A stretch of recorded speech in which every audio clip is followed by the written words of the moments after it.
별빛이 고요히 내려앉은 밤, 별꽃 낭독이 속삭입니다. 한강의 물결, 대학로의 벚꽃, 설악산의 전설 속에서 추리와 로맨스, 판타지가 피어납니다. 이 아늑한 다락방에서 당신의 마음을 흔드는 이야기를 함께 들어볼까요? 짙은 안개가 춤을 추고 거친 바람이 짐승처럼 울부짖는 곳, 설악산. 이곳은 단순한 산이 아니라 태고의 영혼들이 살아 숨쉬는 신성한 공간입니다. 이곳에 발을 들인 한 평범한 등산객. 그는 아직 알지 못합니다. 자신의 발걸음이 오래된 전설과 저주를 깨우는 시작점이 될 것이라는 사실을 말이죠. 가을의 문턱에선 9월의 설악산은 사진작가 민준에게 경애와 도전의 대상이었다. 그는 언제나처럼 홀로 산을 올랐다. 육중한 카메라 장비가 어깨를 짓눌렀지만 그의 발걸음은 조금도 지친 기색 없이 경쾌했다. 사람들과 무리지어 산을 오르는 것은 그의 방식이 아니었다. 인적 드문 새벽, 오직 자신과 자연만이 온전히 마주하는 고독한 시간을 통해 그는 최고의 사진을 얻어왔다. 그의 렌즈는 단순한 풍경이 아닌 그 안에 깃든 시간의 흔적과 자연의 날 것 그대로의 영혼을 담아내는 것으로 유명했다. 민주는 철저히 이성적이고 과학적인 사고를 하는 사람이었다. 그의 세계에서 모든 현상은 원인과 결과라는 명확한 법칙 아래 움직였다. 산에 얽힌 신비로운 전설이나 영적인 이야기는 그에게 그저 흥미로운 가십거리 혹은 상상력이 풍부한 옛사람들이 만들어낸 동화에 불과했다. 산의 정기, 땅의 기운 같은 말들은 그에게 과학적 근거가 없는 비논리적인 단어일 뿐이었다. 그에게 산은 극복해야 할 물리적인 대상이자 가장 완벽한 피사체일 뿐, 그 이상도 이하도 아니었다.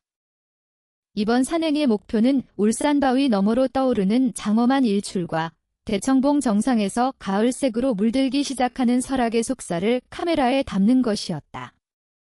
그는 등산로 입구에서 지도를 한 번 더 확인하고 손목에 찬 스마트워치의 GPS 신호가 정상적으로 잡히는 것을 확인한 후에야 본격적인 산행을 시작했다.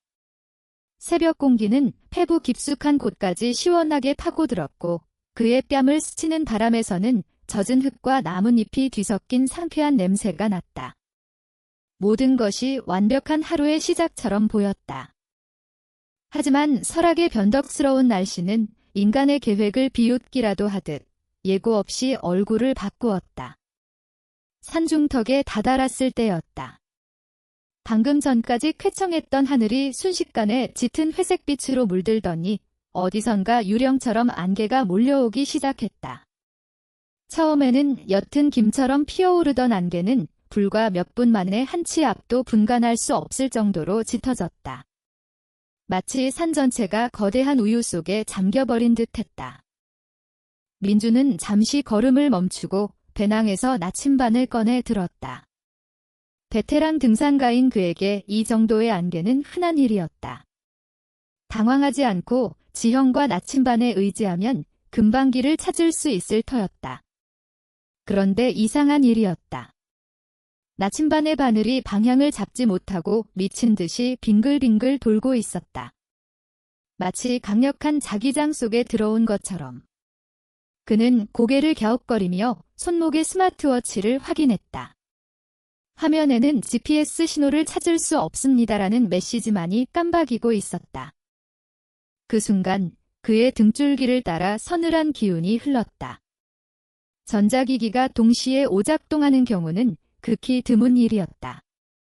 단순한 기계 고장이라고 치부하기에는 너무나도 기묘한 우연의 일치.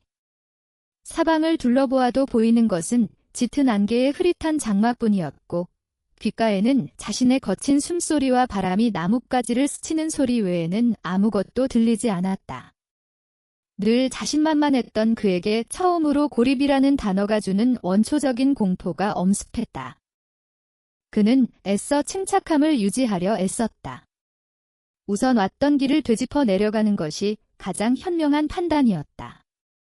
그는 자신의 기억과 등산화 자국에 의지해 천천히 발걸음을 옮기기 시작했다.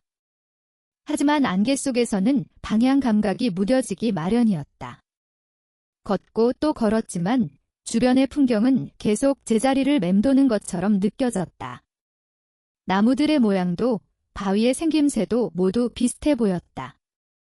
얼마나 헤맸을까? 시간 감각마저 무뎌질 무렵 그의 눈에 낯선 길이 들어왔다. 원래 있던 등산로가 아닌 사람들이 거의 다니지 않은 듯한 좁은 샛길이었다. 마치 누군가가 지리 와보라고 손짓이라도 하는 것처럼 그 길 주변의 안개만이 유독 옅게 거쳐 있었다. 이성적으로는 절대 들어가서는 안 되는 길이었다. 하지만 그의 발걸음은 마치 무언가에 홀리기라도 한 듯 자신도 모르게 그 샛길을 향해 움직이고 있었다. 거부할 수 없는 강력한 이끌림이었다. 샛길은 예상보다 더 험했다. 사람의 발길이 거의 닿지 않은 탓에 길 위에는 젖은 낙엽이 두껍게 쌓여 있었고 뾰족한 돌멩이와 굵은 나뭇가지들이 발목을 위협했다. 하지만 이상하게도 길을 걷는 동안 민준의 마음속에서는 불안감 대신 기묘한 평온함이 느껴졌다. 마치 아주 오래전부터 이 길을 알고 있었던 것처럼 모든 것이 낯설면서도 익숙했다. 그는 마치 몽유병 환자처럼 아무런 생각 없이 그저 길의 끝을 향해 묵묵히 걸어나갔다. 샛길의 끝에 다다랐을 때 그의 눈앞에 나타난 것은 뜻밖의 광경이었다. 크고 작은 돌멩이들을 정성껏 쌓아 올린 작은 돌탑. 그리고 그 돌탑 주위로는 낡고해진 새끼줄 하나가 둘러쳐져 있었다. 금줄이었다. 새끼줄 사이사이에는 빛바랜 한지가 끼워져 있었고 그 위에는 세월의 흔적으로 거의 지워져 가는 먹물 글씨가 희미하게 남아 있었다. 들어가지 마시오. 그것은 단순한 경고문이 아니었다. 누군가의 간절한 염원이 담긴 엄숙하고 단호한 금기의 선언이었다. 아마도 이 너머의 공간은 일반인의 출입이 허락되지 않는 어떤 신성한 영역이리라. 민주는 잠시 그 자리에 멈춰 서서 금줄을 바라보았다. 그의 이성은 여기서 발길을 돌려야 한다고 강하게 경고하고 있었다. 하지만 그의 마음 한구석에서는 묘한 호기심과 함께 설명할 수 없는 반발심이 고개를 들었다. 미신일 뿐이야 그는 속으로 중얼거렸다. 이런 낡은 새끼줄 하나가 대체 뭘 막을 수 있다는 거지? 길을 잃은 사람에게는 이런 금기보다 살아남는 것이 더 중요해. 그는 스스로를 합리화하며 금줄을 향해 손을 뻗었다. 그리고 망설임 없이 낡은 새끼줄을 거두고 그 너머로 발을 들여놓았다. 바로 그 순간이었다. 그의 몸을 감싸고 있던 공기의 온도가 급격히 떨어지는 것이 느껴졌다. 방금 전까지 피부에 와닿던 축축하고 포근한 안개의 감촉은 온데간데 없이 사라지고 마치 깊은 동굴 속에 들어온 듯 서늘하고 날카로운 냉기가 그의 온몸을 찔렀다. 바람 소리도 달라졌다. 그저 나뭇가지를 스치던 소리가 아니라 마치 수많은 영혼들이 한꺼번에 울부짖는 듯한 기괴한 소음이 귓가를 맴돌았다. 민주는 저도 모르게 마른 침을 삼켰다. 그의 이성은 여전히 이 모든 것이 급격한 기온 변화와 지형 때문에 발생하는 자연 현상일 뿐이라고 외치고 있었다. 하지만 그의 온몸의 감각은 자신이 돌이킬 수 없는 선을 넘었음을 인간의 논리로는 설명할 수 없는 어떤 거대한 존재의 영역 안으로 들어왔음을 본능적으로 경고하고 있었다. 그는 이제 더 이상 평범한 등산객이 아니었다. 그는 금기를 깬 침입자였고 오래된 전설의 한가운데로 걸어 들어온 운명의 방문객이었다. 금줄을 넘어선 순간 민준을 감싸 안은 것은 단순한 냉기가 아니었다. 그것은 마치 살아있는 생명체처럼 의지를 가진 서늘하고 묵직한 기운이었다. 주변의 짙은 안개는 거짓말처럼 걷혀 있었지만 아이러니컬하게도 시야는 더욱 불분명해졌다. 나무와 바위, 풀잎 같은 익숙한 자연의 모습 대신 현실과 비현실의 경계가 모호하게 뒤섞인 듯한 기묘한 풍경이 그의 눈앞에 펼쳐져 있었다. 그는 마치 다른 차원의 세계로 통하는 문을 통과한 듯한 이질감을 느끼며 조심스럽게 발걸음을 옮겼다.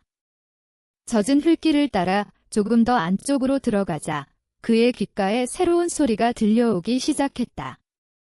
그것은 쏴 하고 시원하게 쏟아지는 물소리였다. 소리를 따라 걷다 보니 잎기 낀 거대한 바위 절벽에서 작은 폭포수가 은빛 물줄기를 쏟아내고 있었다. 그리고 그 폭포수 옆, 마치 아주 오래전부터 그 자리를 지켜온 것처럼 낡고 자그마한 건물이 자리하고 있었다. 신당이었다. 세월의 무게를 이기지 못해 금방이라도 쓰러질 듯 위태로워 보였지만 기둥과 석가래는 기묘한 힘으로 굳건하게 버티고 있었다. 지붕에는 푸른 잎기가 융단처럼 깔려 있었고 건물 주변의 오래된 나무들에는 형형색색의 오방색 천들이 깃발처럼 매달려 있었다. 바람이 불 때마다 수백 개의 천들이 일제히 나부끼며 마치 침묵 속에서 자신들만의 언어로 소리 없는 아우성을 치는 듯했다. 민주는 자신도 모르게 숨을 죽였다. 이 공간은 인간의 시간이 아닌 신과 영혼의 시간이 흐르는 곳이라는 것을 본능적으로 직감했다. 모든 것이 고요했지만 그 침묵 속에는 보이지 않는 수많은 존재들의 숨결이 느껴지는 듯했다. 민주는 홀린 듯 신당을 향해 다가갔다. 낡았지만 굳게 닫혀있는 문틈으로 아주 희미한 빛과 함께 규칙적인 소리가 새어나오고 있었다. 짤랑, 짤랑. 그것은 맑고 투명한 방울 소리였다. 호기심과 알 수 없는 두려움이 뒤섞인 채 그는 삐걱거리는 나무 문을 조심스럽게 열고 안으로 들어섰다. 신당 내부는 생각보다 더 어두웠다. 작은 창문 하나 없이 오직 촛대 위에서 흔들리는 몇 개의 촛불만이 공간을 희미하게 밝히고 있었다. 촛불의 그림자는 벽과 천장에서 기괴한 형상으로 일렁이며 춤을 추었고 공기 중에는 짙은 향냄새가 무겁게 가라앉아 있었다. 그리고 그 신당의 가장 안쪽, 신을 모시는 듯한 제단 앞에 한 사람이 등을 보인 채 앉아 있었다. 새하얀 소복 차림의 여자였다. 길게 늘어뜨린 검은 머리카락은 칠흑 같은 어둠을 그대로 옮겨놓은 듯했고 가녀린 어깨선은 금방이라도 부서질 듯 위태로워 보였다. 그녀는 한 손에 쥔 노쇠 방울을 규칙적으로 흔들며 알아들을 수 없는 주문을 나직이 읊조리고 있었다. 그 모습은 너무나도 비현실적이어서 민주는 자신이 혹시 짙은 안개 속에서 길을 잃고 환각이라도 보고 있는 것이 아닌가 하는 착각에 빠졌다.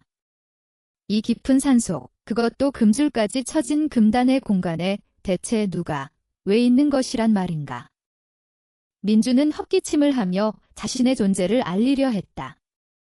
하지만 목구멍은 바싹 타들어가 아무 소리도 나오지 않았다. 그가 문 앞에서 머뭇거리고 있던 바로 그 순간 여자의 나직하던 주문과 규칙적이던 방울소리가 동시에 뚝 하고 멈추었다. 신당 안에는 무거운 정적만이 감돌았다. 민주는 심장이 멎는 듯한 긴장감을 느꼈다. 여자는 아주 천천히 마치 아주 무거운 것을 들어 올리듯 고개를 돌렸다. 그리고 마침내 그녀의 얼굴이 촛불 아래로 드러났다. 민주는 숨을 흡 하고 들이마셨다. 그녀는 생각보다 훨씬 젊었다. 20살 남짓이나 되었을까? 창백할 정도로 하얀 피부와 붉은 입술은 강렬한 대비를 이루었고 그 모습은 인간이라기보다는 잘 빚어놓은 인형에 가까웠다. 하지만 민준을 압도한 것은 그녀의 눈빛이었다. 나이를 가늠할 수 없을 정도로 깊고 세상의 모든 슬픔을 담고 있는 듯한 눈이 그 눈은 단순히 민준의 얼굴을 보는 것이 아니라 그의 영혼 깊숙한 곳까지 꿰뚫어 보는 듯했다. 그녀의 시선 앞에 민준은 자신이 발가벗겨진 채 서 있는 듯한 기분을 느꼈다. 여자가 천천히 입을 열었다. 그녀의 목소리는 새벽녘의 안개처럼 낮고 차분했지만 그 안에는 거스를 수 없는 어떤 힘이 담겨 있었다. 결국 오셨군요. 산의 부름을 받으니요. 그것은 질문이 아니었다. 모든 것을 이미 알고 있었다는 듯한 운명적인 선언이었다. 민주는 순간 할 말을 잃었다. 산의 부름이라니. 자신은 그저 길을 잃었을 뿐이다. 그는 애써 당황스러움을 감추고 최대한 이성적인 목소리로 대답하려 애썼다. 저는 그냥 등산을 하다가 안개 속에서 길을 잃었습니다. 혹시 마을로 내려가는 길을 아시는지요? 그의 합리적인 질문에 여자는 희미하게 미소를 지었다. 그 미소에는 연민과 안타까움이 뒤섞여 있었다. 길을 잃은 것이 아닙니다. 이끌린 것이지요. 이 산은 아무나에게 길을 내어주지 않습니다. 특히 이곳까지 올 수 있는 사람은 정해져 있지요. 그녀는 천천히 자리에서 일어났다. 그녀가 움직일 때마다 하얀 소복자락이 물결처럼 부드럽게 흘러내렸다. 그녀는 자신을 자란이라고 소개했다. 대대로 이 설악의 영혼을 모시고 지켜온 무당이라고 했다. 민주는 그녀의 말을 도무지 이해할 수가 없었다. 21세기의 무당이라니. 그것도 이렇게 깊은 산속에서.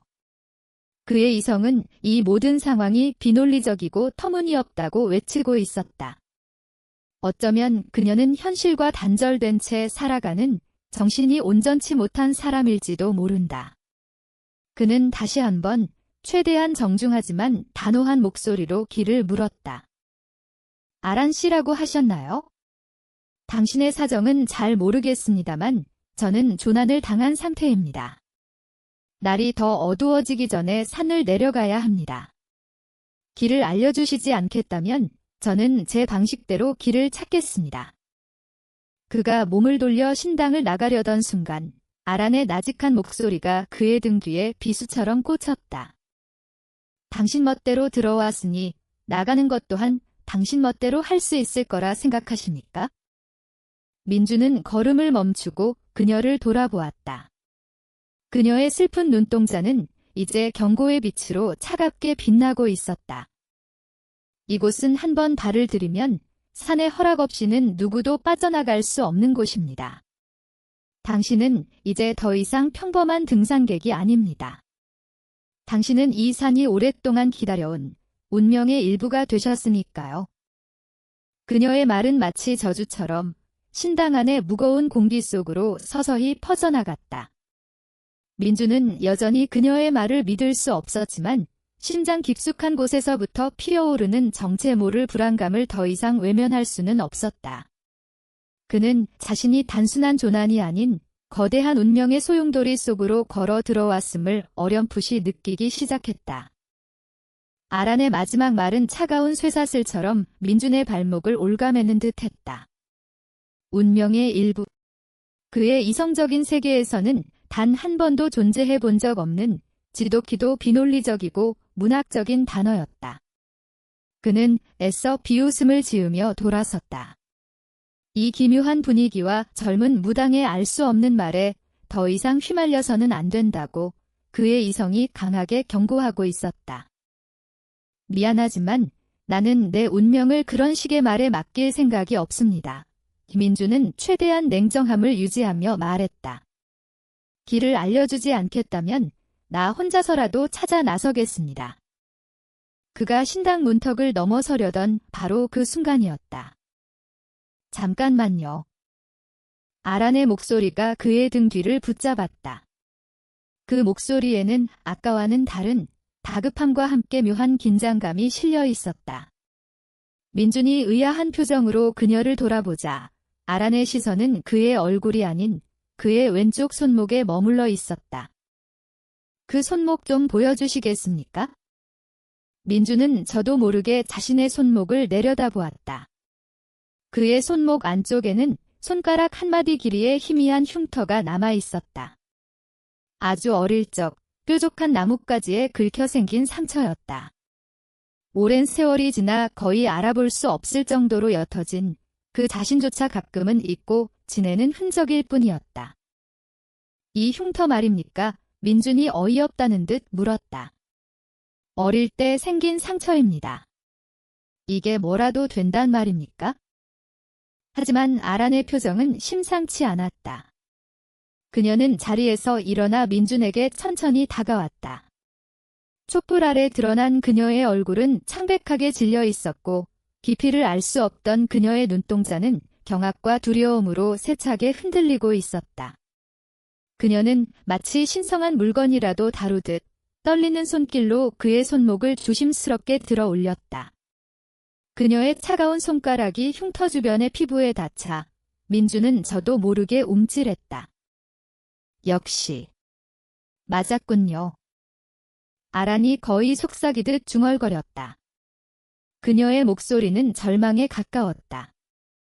이건 그냥 흉터가 아닙니다. 이건 표식입니다. 표식이라니요. 무슨 말도 안 되는 소리를. 민준이 짜증 섞인 목소리로 손을 빼내려 했지만 아란은 가녀린 몸 어디에서 그런 힘이 나오는지 그의 팔을 단단히 붙잡고 놓아주지 않았다. 그녀는 고개를 들어 민준의 눈을 똑바로 바라보았다. 그녀의 눈빛에는 더 이상 신비로움이나 슬픔이 아닌 오직 섬뜩한 공포만이 가득했다. 당신은 이제 돌아갈 수 없습니다. 적어도 당신이 그곳을 발견하기 전까지는요. 아라는 마침내 그의 팔을 놓고 뒷걸음질 치며 제단 앞으로 돌아갔다. 그녀는 마치 아주 오래된 악몽을 다시 꺼내놓듯 떨리는 목소리로 잊혀진 전설에 대해 이야기하기 시작했다.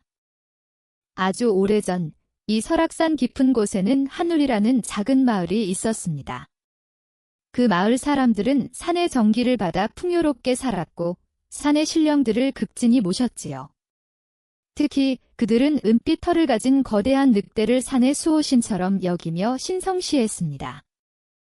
그녀의 이야기는 마치 오래된 설화의 한 구절처럼 신당 안의 무거운 공기 속으로 나직하게 퍼져나갔다.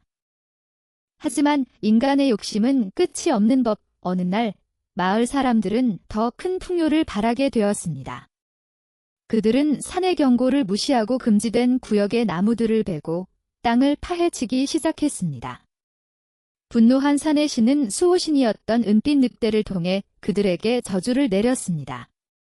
너희들은 이제 빛을 보지 못하고 영원히 안개 속에 갇혀 산의 그림자로 살아가게 될 것이다. 민주는 그녀의 이야기가 황당무계하다고 생각하면서도 자신도 모르게 이야기에 빠져들고 있었다. 그녀의 목소리에는 듣는 이를 압도하는 기묘한 힘이 있었다. 그날 이후 한울마을은 지도상에서 사라졌습니다. 짙은 안개와 결계 속에 갇혀 산자도 죽은 자도 아닌 존재가 되어버린 마을 사람들은 자신들을 구해줄 구원자를 기다리기 시작했습니다. 바로 은빛 늑대가 긁어 상처를 낸 선택받은 자의 표식을 가진 외부인을 말입니다. 아란의 시선이 다시 민준의 손목에 꽂혔다. 그 표식을 가진 자만이 안개 속에서 한울마을로 가는 길을 찾을 수 있습니다. 그리고 그가 마을에 발을 들이는 순간 마을을 묶고 있던 저주가 풀리고 그 대신 그 저주는 마을을 찾아낸 외부인에게로 옮겨가게 되지요. 그 사람은 산의 모든 분노를 대신 짊어지고 새로운 그림자가 되어 영원히 산을 떠돌게 되는 겁니다. 이야기가 끝났을 때 신당 안에는 잠시 침묵이 흘렀다. 촛불이 불안하게 흔들렸고 밖에서는 여전히 기괴한 바람소리가 울고 있었다. 민주는 잠시 멍하니 서 있다가 이내 헛웃음을 터뜨렸다. 하하하. 정말 대단한 소설이군요. 상상력이 아주 풍부하십니다. 아란 씨, 하지만 저는 당신의 그 판타지 소설에 어울려줄 시간이 없습니다. 그는 그녀의 이야기를 터무니없는 미신으로 길 잃은 자신을 겁주기 위한 유치한 연극으로 치부해버렸다. 그의 눈에는 이 모든 상황이 세상과 단절된 채 살아가는 젊은 여자가 만들어낸 망상처럼 보였다. 내 흉터는 어릴 때 동네 뒷산에서 다친 겁니다. 은빛 늑대 따위가 아니라 그냥 평범한 나뭇가지에 긁힌 거라고요. 이제 그만 이 비현실적인 놀이는 끝내고 길이나 알려주시죠. 그는 단호하게 말했다. 하지만 아라는 그의 말을 듣고 있지 않았다. 그녀는 슬픔과 연민이 가득한 눈으로 민준을 바라보며 고개를 가로저을 뿐이었다. 믿지 않으시는군요. 어쩔 수 없지요. 운명은 믿는 자에게나 믿지 않는 자에게나 똑같이 찾아오는 법이니까요. 그녀의 목소리는 체념에 가까웠다. 길은 알려드릴 수 없습니다. 아니, 알려줄 필요가 없겠지요. 이미 당신의 운명은 시작되었습니다. 당신의 발걸음은 당신의 의지와는 상관없이 결국 그곳을 향하게 될 테니까요. 그녀는 제단 위에 놓여있던 작은 방울을 들어 민준에게 건넸다. 이것을 가져가세요. 만약 정말로 하늘마을을 발견하게 되거든 이 방울을 흔드세요. 산의 영혼들이 아주 잠시나마 당신을 보호해 줄지도 모릅니다. 민주는 그녀가 내민 방울을 쳐다보았다. 그는 손을 내젓고 싶었지만 그녀의 눈빛에 담긴 간절함에 차마 그러지 못하고 홀린 듯 방울을 받아들었다. 차갑고 묵직한 노쇠의 감촉이 손바닥에 전해졌다. 그는 더 이상 이곳에 머물고 싶지 않았다. 이 비이성적이고 기묘한 공간에서 한시라도 빨리 벗어나고 싶었다. 그는 마지막으로 아란을 한번 쳐다보고는 아무 말 없이 몸을 돌려 신당을 나섰다. 그의 이성은 여전히 그녀의 모든 이야기를 부정하고 있었지만 그의 심장은 이유를 알 수 없는 불길한 예감으로 시끄럽게 울리고 있었다. 손에 쥔 방울은 그의 운명을 예고하는 차가운 낙인처럼 느껴졌다. 그는 과연 이 안개를 벗어나 현실로 돌아갈 수 있을까? 아니면 정말로 그녀의 저주처럼 잊혀진 전설 속으로 걸어 들어가게 될까? 그의 발걸음은 다시 짙은 안개 속을 향하고 있었다. 무당의 섬뜩한 경고를 뒤로 한 채 민주는 다시 안개 속으로 발걸음을 옮깁니다. 그의 이성은 전설을 부정하지만 그의 발걸음은 자신도 모르게 저주받은 마을을 향해 가고 있습니다. 과연 설악산의 안개는 그를 어디로 이끌까요? 그리고 은빛 늑대의 저주는 정말 존재하는 것일까요? 다음 편에서 계속됩니다. 별꽃낭독의 이야기가 당신의 마음에 별빛처럼 남았기를. 한옥의 등불 아래 사랑과 비밀, 진실의 메아리가 울립니다.